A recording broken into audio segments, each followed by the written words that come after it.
Hi, I'm Scott, the CEO of GitButler. I want to show you a little bit about what GitButler can do for your AI workflow. So if you're using AI sort of code generation agents like Claude Code or Cursor, you can use GitButler to be the sort of missing version control in that workflow. So we'll take commits automatically, we'll write commit messages based off of your prompts, and you'll always have sort of save points for everything. And we'll also take work and try to put it into branches intelligently. So I'm going to start with Claude Code, and then I'll talk about the MCP server we have, which you can integrate into absolutely anything. Claude Code has something called hooks. So they're sort of lifecycle hooks. You can add us as hooks at various points in the Claude lifecycle so that we know when your agent is about to edit a file, and we can sort of pre-assign it to a lane, or we can create a new branch for it.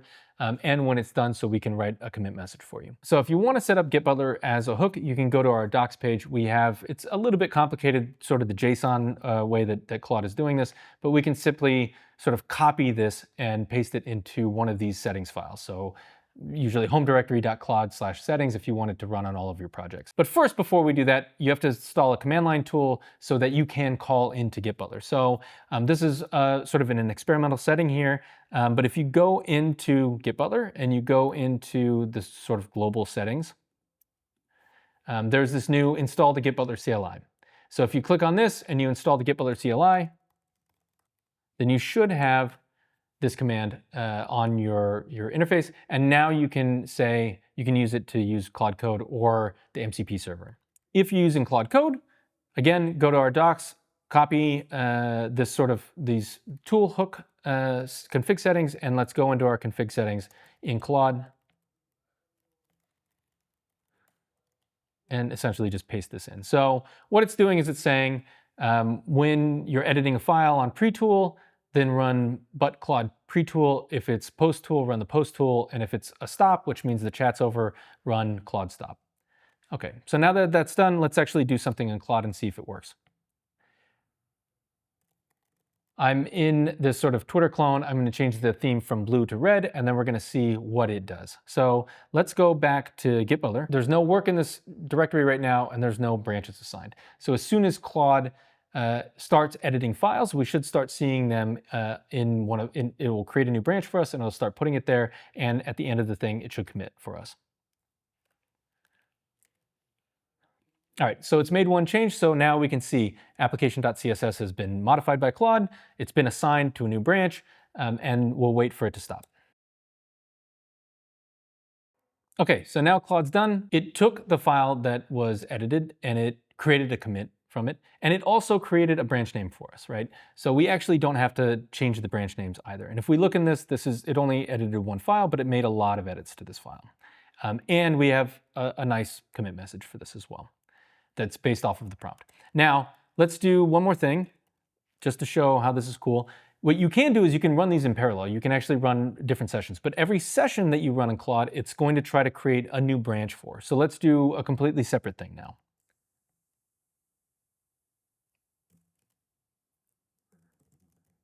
So here I'm going to do a completely separate feature.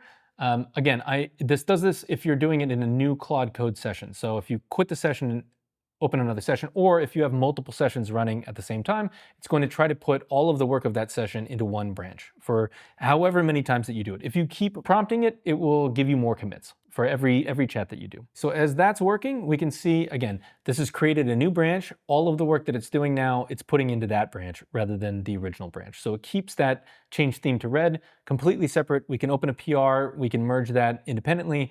This is a new feature or a new bug fix or whatever. It's a new session, and so it creates a new branch and it automatically starts assigning all the work to that branch. And now that it's done, we should go back and see it has finished it, it's named the branch something, it's created a commit off of it. Now, let's say that I don't like this. I want to change this from 10 to 20. I'm in the same session, I'm doing more work, and so what it should do is when it's done making whatever changes it makes, it'll create a new commit for me on that branch. Okay, so let's go back and we can see we have a new commit in here that's changed it from 10 to 20. And again, every single prompt that I do, it's going to make a new commit and it's going to try to put it in this branch. If I don't want these to be two different commits, it's very easy. I can just take one and I can squash it into the other. So that's Claude Code. I like Claude Code hooks because they're very simple. They get out of your way. If you're not using Claude, most of the other systems right now don't have lifecycle hooks. So what you have to do is MCP. So we do have a way of giving your agent an MCP tool, which essentially says, use GitButler to update my branches, and you can just run it, or you can put in a rule to run it at the end of every cycle that you have. So let's try this exact same thing with the MCP server in Cursor. So here's the same thing in Cursor. Now, before we get into this, what we need to do is we need to set up Cursor. So let's go to the Cursor settings. And the first thing we're going to do is we're going to add GitButler as an MCP server. So the way that you do that is you can edit the MCP JSON file. You can say add one called GitButler and make the command just but, and args are MCP. But MCP. So that should work. And you can see if you go back, the tool is enabled. It has one tool, GitButler update branches. This is the one tool, the one MCP tool that we expose. But you can see it's green and you can see that it sees it. Now, what I like to do also is go in and add a user rule where I say after every chat session that adds or modifies files, run the GitButler update branches MCP tool. That way, at the end of everything, it tries to run that automatically. And so it becomes kind of an automatic sort of snapshotting process. You can just tell the agent to do it the way that you do with sort of other MCP tools. But I find this to be a really nice sort of automatic way to do that. So I went to GitButler, I removed that admin thing. Let's re-implement that again with Cursor and see how that differs. Okay, so now we can see it's done something very similar. If we go into GitButler, we can see there is a similar commit, right? The admin controller adds this thing, it adds some sort of view to it, but what it's done is it's put it in the existing branch that we have, right? So if it sees a branch, it'll try to add it to that branch. What we can very easily do is say this and kind of drag it over here. If we want it in a different branch, that works too. Now, let's go ahead and change the 10 to 20 again, see what it does.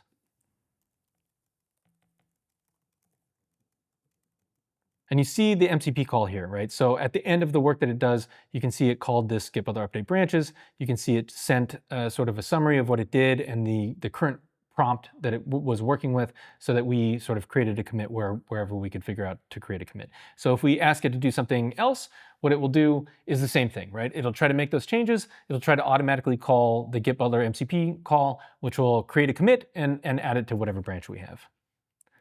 So you can see it running again, and it called it, and it's very fast, right? And so here we can see it added it to the correct branch, and the reason why is because this was locked. So it edited a file that was already edited in this branch, and so it knows where to put that from that point on.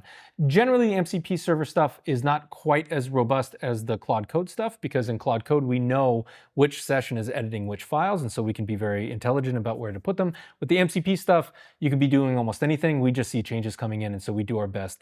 But we do a commit every single time. So the nice thing, if you're using these agentic workflows, is to set up GitButler to let us know every time you're done with something. We will create a good commit message for you that you can edit later, but you will have a save point for every single chat session that you have. So those are your two options. If you're using agentic sort of workflows and you want a good version control system, try out GitButler, install the command line tool, and either hook it up to Claude Code hooks or add us as an MCP server so that you don't lose your snapshots again. That's it. Download GitButler, try it out with whatever agent that you're using today. Join us in Discord and let us know what you think. Enjoy.